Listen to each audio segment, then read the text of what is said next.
1, 3, 2, 1. Okay. So we're live, and now I gotta. Oh, Oh, I did it too. No. Why does my phone always do that? I hate when it does that. that's the first time it's ever done that for me. That's hilarious. I love how we just get to like sit and do this. Yo, We're such children, and I don't care. I do not makes care. things more interesting. Yeah. At least on our end. I don't know On about our your end, I don't guys' care. but Yeah, if everybody else is probably sitting there like, I just lost his mind again. Again? It's always been gone. All right. Got a couple quick things, right? Got that. Alrighty. Let's get right into it. Hi, everybody. Welcome to North Sports Dynasty with your Week 7 update and a quick preview of the Thursday night game, which Packers and Cardinals. Thank you. I don't know why I had a blank on that one. So just a quick little update. We'll go over about what happened last week, how we did. Quick little update for the week upcoming. Just a nice little half an hour talk, answering your questions. Fantasy, whether it has to do with the Tampa Bay Buccaneers, the Detroit Lions, or any fantasy football questions in general. Let's take a look at how this last week went. We had Hell Week, Part 2. And if it's anything like Dune Part 1 and Dune what is going to be Part 2, then yeah, it's awesome. Week 6 and Week 7. It sucks, but it's awesome. Here's the thing. 3 people we know for sure in our league in Dynasty had to deal with some shit. As in not too many players to put in.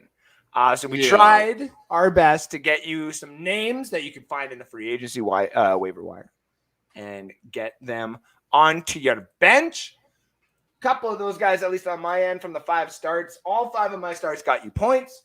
From Dallas Goedert, Devontae Booker, Khalil Herbert, Rashad Bateman, and Devontae Freeman. I was a little bit hesitant on the Khalil Herbert, but it turns out the guy got the first 100-yard game on the Buccaneers in like 2 years. So that was nice to see. The 5 sits were a little bit, 2 were a bit meh. The rest of them were good. The Dante Pettis one, I a little screwed up on that one, but he did get you a couple of points. And same with the Brandon Bolding on the slumps.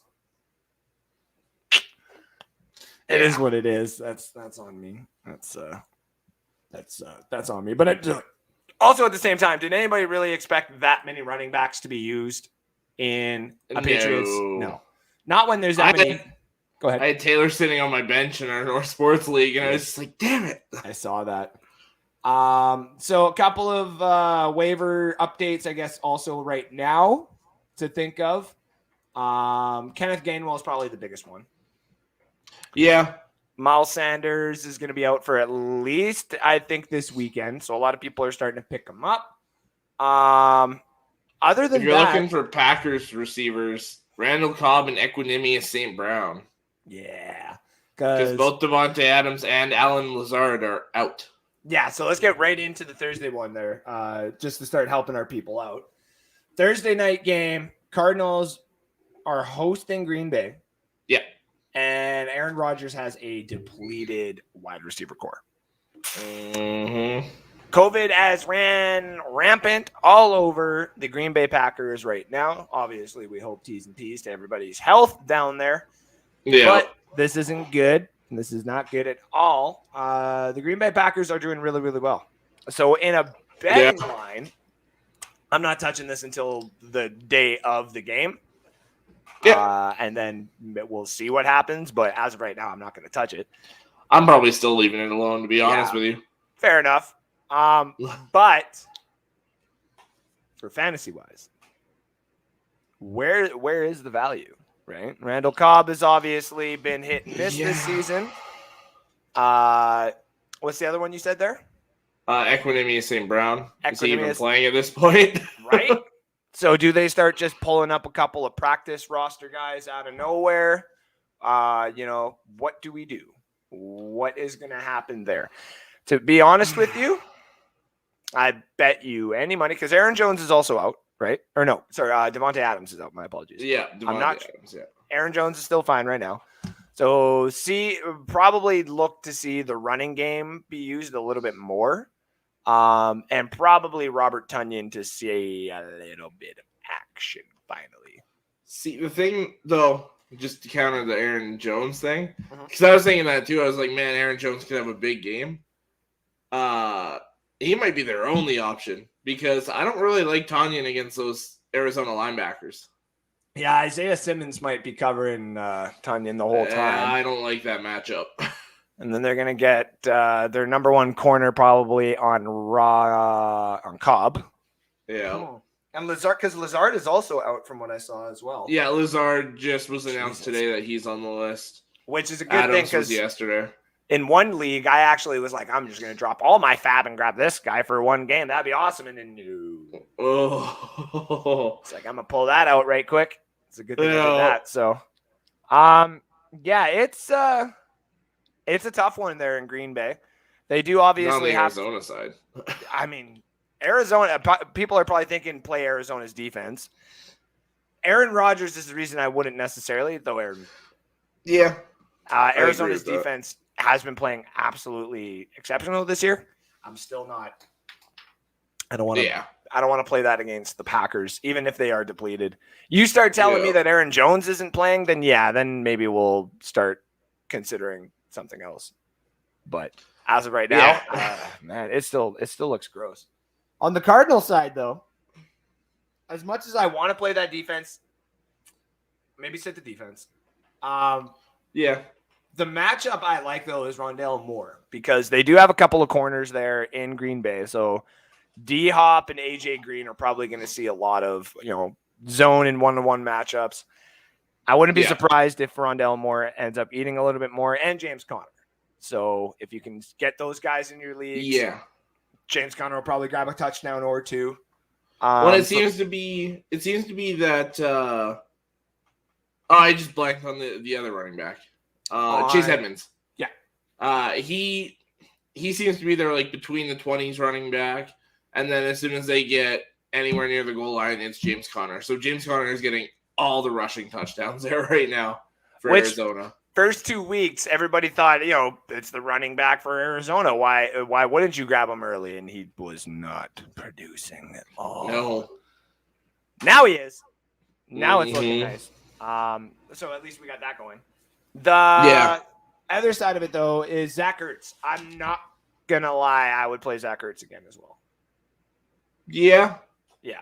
That seems like another really good option there. There just seemed like a little bit of chemistry with him and Kyler that might be destructive later on. Well, and that was like 3-4 days together. Like, I don't want to play the Cardinals this year. You know what I'm saying? Yeah, we still have to play them. That's going to be ugly. Yeah, and I think I don't know if I have to still. I don't think I have to play them this year. No, you don't. Your matchup against them that division was the Rams. That's right. Yeah, I don't. Nope. I'd rather. What time is it? Yeah, I'd rather fuck the Saints this week. I was wondering how long till that showed up. Oh man, I could do this whole show. I was even planning on just doing getting drunk and going live at midnight and be like, "Hey, you fucking Saint fans, talk shit. Let's go." Just like we had a nice Saint fan on Rick Hughes' show just before ours, so you can tune in. Playback is probably available, so if you want to tune into Rick's show talking about this upcoming matchup, you can also as well. But they had a Saints fan on there, and he had this little video about what Buccaneer fans are. Now I'm like, do I really need to show you what Saints fans are? Do I really need to go that savage? Because, can I actually make a video about how the NFL just granted you a title because you had a hurricane go through your city? Jesus.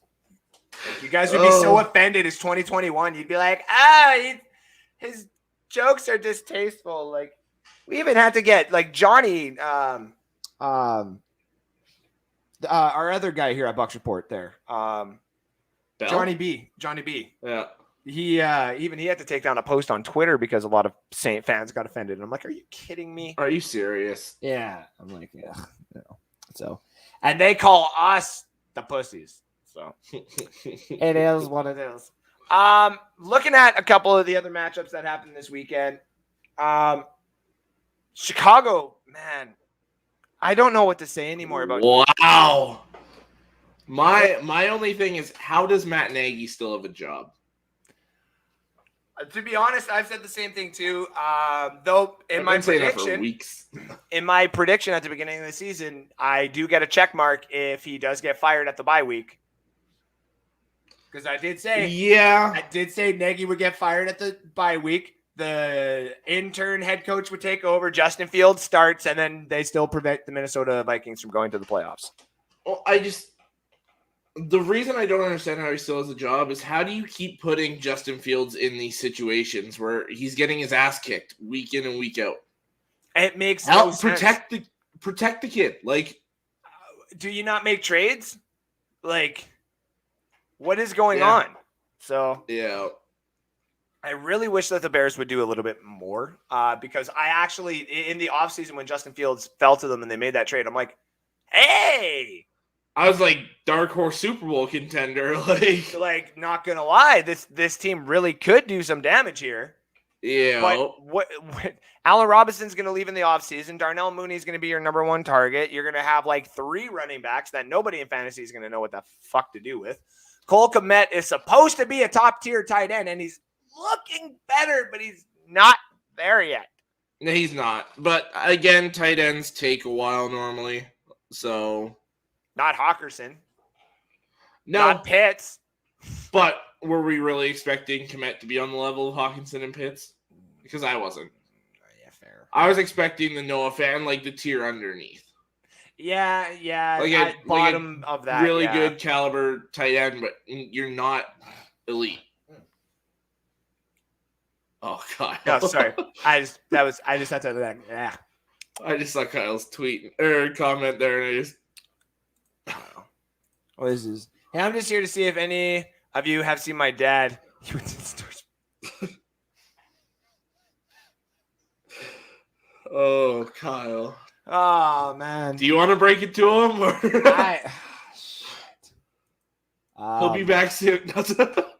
Or your mom's about to go for smokes too, and like said you're really screwed. Thank you for tuning in, Kyle.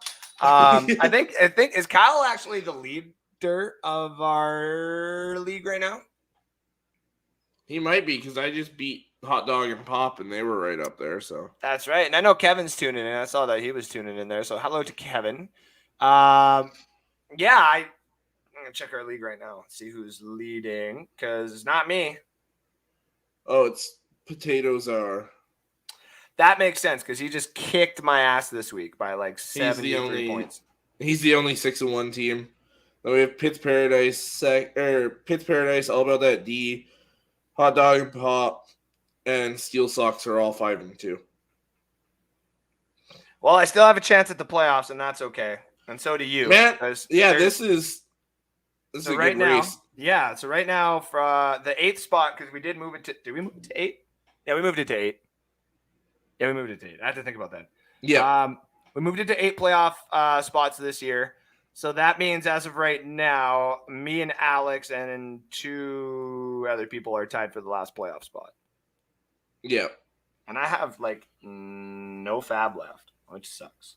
I still have like all my fab left. I think like yours and mine combined makes a whole fab. Yeah, and I know J Puds is out.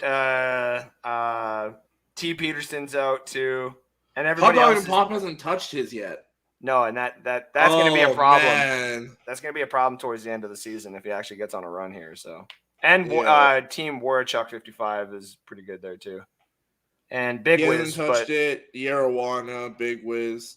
Yeah, but you got to remember, like even in Dynasty, guys and gals, things happen, right? Yeah, things happen. So like I'm sitting in 9th, and last year's winner is currently 0-7. Yeah. And you know what? I just don't like the fact that he's not. Alvin Kamara is just right there. So you know what? I'm gonna just see. I'm One thing. I'm gonna look at somebody too. Okay. Well, I'll message him after, but there's a couple players where I'm kind of sitting there and I'm like, it's upcoming free agents, especially, and I'm like, okay, well, you're not going back to your team. I mean, we brought up Allen Robinson earlier. Mm-hmm. You're not going back to your team. Where could you go? And especially if I start to fall out of this playoff race, that's where I'm looking. Is what does it take to get some of these top tier free agents? Because I could see Allen Robinson could go to Baltimore next year. Oh God, no. And that wouldn't surprise me. Oh man. Here's the other thing too. I want to do a segment because I saw this start popping up on Twitter a couple of times there. People were showing old trades that they had made in the offseason and how they look now. Oh. Yeah, so like someone had traded, oh my God. Oh, what the hell was it? There was a really good one. They got Mac Jones and a first round pick and a running back. I can't remember the running back too. It was out of this draft for Justin Fields. Wow. Yeah. Wow. Like there's a couple of them. And it's funny because even the thread, as some people went in there, they're like, oh, there's some of the dumbest trades I've ever seen. They're like, oh yeah, we found the group of people who don't know what the fuck Dynasty's called. Yeah. Because at certain days, value of players go up and they go down. That's the inevitability of it. Yeah. So, Alvin Kamara would not be traded for at some point in the summertime. Now all of a sudden it's like, well, you might be able to get him. Yeah. I want him. I want him really bad. Because if I go for the championship, he's gonna be the one I gotta play somehow. Someone will trade for him. I'm scared. I'm scared of Kamara. I don't want Kamara. And 6 touchdowns in the championship week again. That was in 3 of your 4 leagues in the finals again. Oh man, or whatever it was. It was 6 out of 7, but yeah. Oh yeah, 3 out of 4 like money ones, but 6 out of 7 just for like everything because I did a couple of fun ones too. But it was like, I hate it. So, but. I'm just saying, I may not let him leave me when we do this next Dynasty draft. Yeah. I may literally just turn to someone and be like, I'll give you my first round pick and a 4th round pick. Just shut up and just give me Kamara. And they'd be like, okay. Well. So yeah, I hate Kamara. And I do think he's going to have a pretty okay game against the Buccaneers this upcoming week. Which we will obviously talk about on Saturday. That's the main fantasy football show. We're just kind of doing an update, and we just chit-chat about, the Thursday night game, all the things that we went and said last week. Like, what were your 5 starts from last week there? So I had Derrick Henry, which was okay. Yep. I had Stafford, which was pretty good. I had Kyler, which was pretty good. I had Allen Robinson, which was a total bust. And then I had Winston, which was okay. Yeah, okay. Starts. That's not too bad. What did I tell you about Kyler and Stafford throwing 3 TDs? Yeah. And I had to. I even put, like I said, I sprinkled the 4, hoping. Didn't happen. I put $5 on Goff to throw 3. Didn't happen. Just because the money was too good, man. It was too good. Man, I will say, like, for how much I didn't give them a chance going into Sunday, the Lions had me at a point where I'm like, oh my God, are we going to win this game? Like, and it was late in the game. Like, yeah. And, okay. I'm going to say this right now.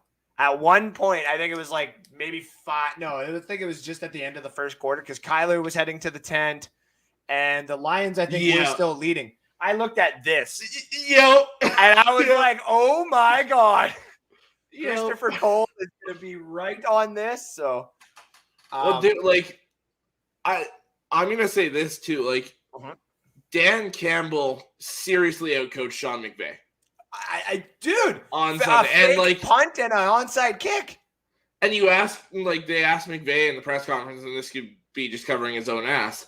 He's like, no, like that wasn't like we were ready for it. They just out coached us on that. Like, yeah. But I was just like, here's the thing. McVay seems like the coach that gets prepared for people like the Bucs, obviously, his biggest win this year, and overlooks the Lions and stuff like that. It's like, how do you overlook Jared Goff coming to fucking town, dude? Yeah. That's why, like, I mean, I don't know if you know what my record is. You'll have to tune in tomorrow to find out how. A lot of money made this weekend by the Canadians, buddy. Oh, it feels good. My total picks this season, nice, 69 and 38. And that's just picking overall winners, so. I can't give away mine just yet, like for the against the spread ones. But I have my record here, which is over 500. I'll state that. For against the spread, and then the record of what I got this week. I got Rick's record here, which, like, you gotta understand, we're not professionals. I'm trying to become a little bit more of a professional. I just lost $112 yesterday on blackjack, but that's cool. Honestly, all it was. I even told myself I was betting the little $5 things because I can do it live on the phone there. So I'm just betting $5 every hand, a couple splits here, win a couple pots, right? And I started off in my account, I think, which is like $45. Got up to like $75 off of the $5. So I knew I was on a bit of a win streak. I played one $25 bet and it hit. So I went straight up to like $1.19. And I'm like, I'm like sick. Okay, so I'm a hit it again. So I did another 25. The hand does the split, and that's when I learned that when you split it, you have to pay. It's a double bet, yeah. Exactly. So I was like, oh. So I then instantly, because it split again. I was, dude.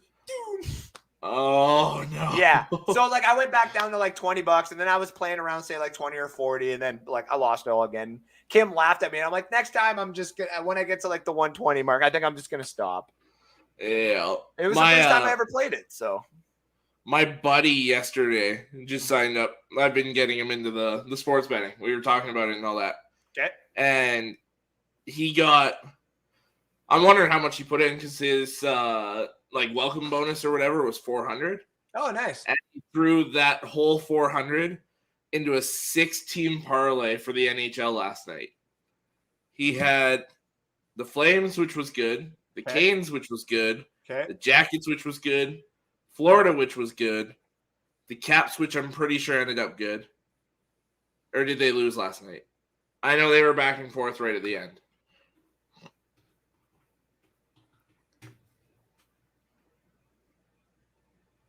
Last night, right? Yeah. And who is this? Washington. They were playing Washington. Yeah, Washington won. So he hit on 5 of the 6. What did it lose? Tampa versus Buffalo. Oh no! His $400 bet would have won him $4,000. Oh man! And Tampa screwed him out of it against Buffalo. Oh, that sucks. Oh, that sucks. Yo. Oh, that sucks. Oh man. Oh wait, hold on. Today the Flames played today. Did they play today? They did. That was all last night. So. Wow. Okay. So I just won more money again today, so I can go play some bets. Okay, I'm going to tell everybody right now, I don't think you're going to be able to get these odds anymore. So I do player prop bets is what people have been, loving me for, because the Stafford to throw 3 every so often, and Kyler has won me some cash here. I have found for player props in hockey right now a player on the Calgary Flames named Andrew Mangiapane. Mangiapane. Yeah. Every single game, I think except maybe one, he's scored a point, and every single game they're giving him plus 186 odds to have at least like a point or more. Damn. Yeah. So I've been racking that up, and he just had 2 goals tonight, so I do not think that is going to exist for very much longer. Yeah. They will be finding that. This Red Wings Capitals matchup tomorrow, though. What are the odds on it? I don't know, actually. I'd have to go double check that on the betting site. Hans Gruber popped in, said, good evening. And he also said, did you know the average human head weighs a lot? I'd assume so, yeah. That's very clever, Mr. McLean. And then Kyle also says, can we talk about Kyle Pitts with those disgusting one-handed catches? Can we just talk about how, I'm not going to lie, congratulations to your Atlanta Falcons for making a smart fucking draft pick. I even said, hey, you guys all of a sudden can have this and you can have that, and this quarterback would look cool, and what if you had Trey Lance and stuff like that? Now, fuck it. Run Matt Ryan for another year or two, and then when you get your quarterback, you're going to be laughing because you have the best tight end in the league. You have one of the top 10 wide receivers in the league. You still have no fucking running game besides a dude that gets rejected everywhere he goes. Yeah. Which is still so fucking, I'm so confused with that, but that's neither here nor there. Speaking of rookies, did you see Penei Sewell with Aaron Donald this weekend? That's the kind of shit where I was like, that's the guy I want. And that's the reason. Yeah, that's the reason everybody was bashing heads with Aaron Donald, and you're talking smack to him. Yep. Did you see the picture where the Lions guard was in the background? It was Jonah Jackson, and he's just like, "What are you doing?" Like, oh my god, the jaw doesn't give a shit. Dropped. And I was like, that's my guy. I love that. There's a reason why your whole entire organization celebrated when he was drafted. So there is a reason. So getting back, just get back to the Thursday game, just because we're coming to the tail end of the show here. Yeah. Guys, basically to start on the Green Bay side, start Tunyon. I'm going to say start Randall Cobb in the flex position. Yeah. And I'm going to go as far as that. St. Brown and all the other wide receivers, I don't know yet. I have a weird feeling Aaron Rodgers will just use the three that I've kind of named, like the Tunyon, the Cobb, and then he'll use his running backs. So, Alex, what do you got for Green Bay? I mean, you're pretty much spot on there. There's not really anything else to look at there. Yeah. I mean, even in terms of running back, they're not really using A.J. Dillon that much. I saw him on one fantasy league. He had minus 0.7 points, so it's he's not doing anything. No. Tunyon worries me a little bit just because of that matchup. Still might not be bad to play him though. Cobb in the flex, I like that. And Aaron Jones, I think if you're expecting him to be your RB1 this week, you might be in trouble. But an RB2 to a flex spot, I think you're golden there. Yeah, I can see that too. And then on the Arizona side of things, obviously it's not going to be a bad play to put in James Conner for this one. If you got a running back position, put him in there. If you need another flex position, put him in there.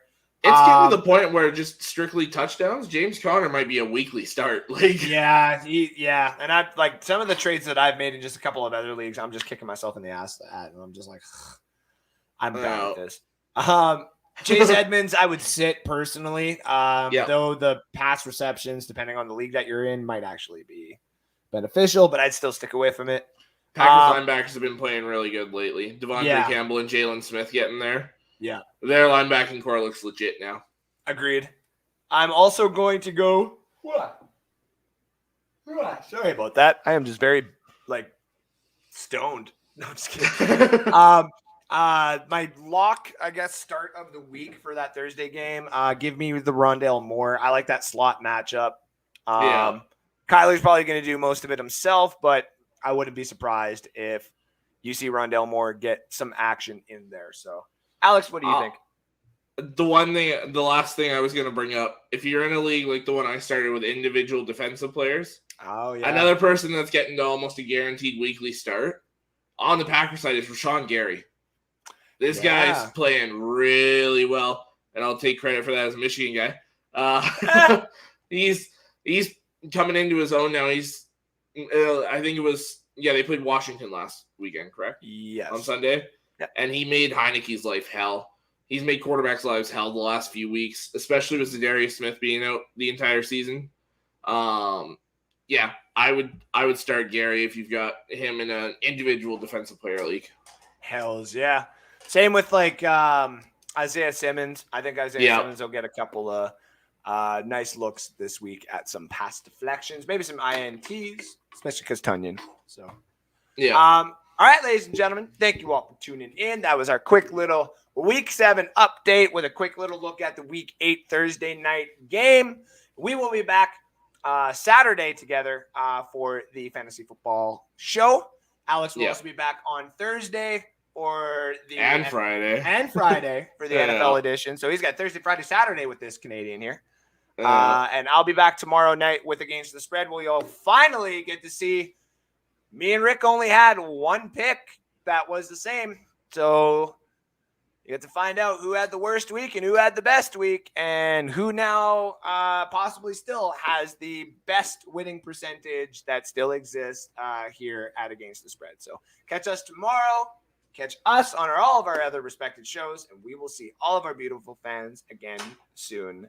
Take care now, and bye-bye then. And then I put this up, and then I pretend that nobody in the chat exists anymore. And then I can leave this shit. No, I'm just kidding. All right. End broadcast.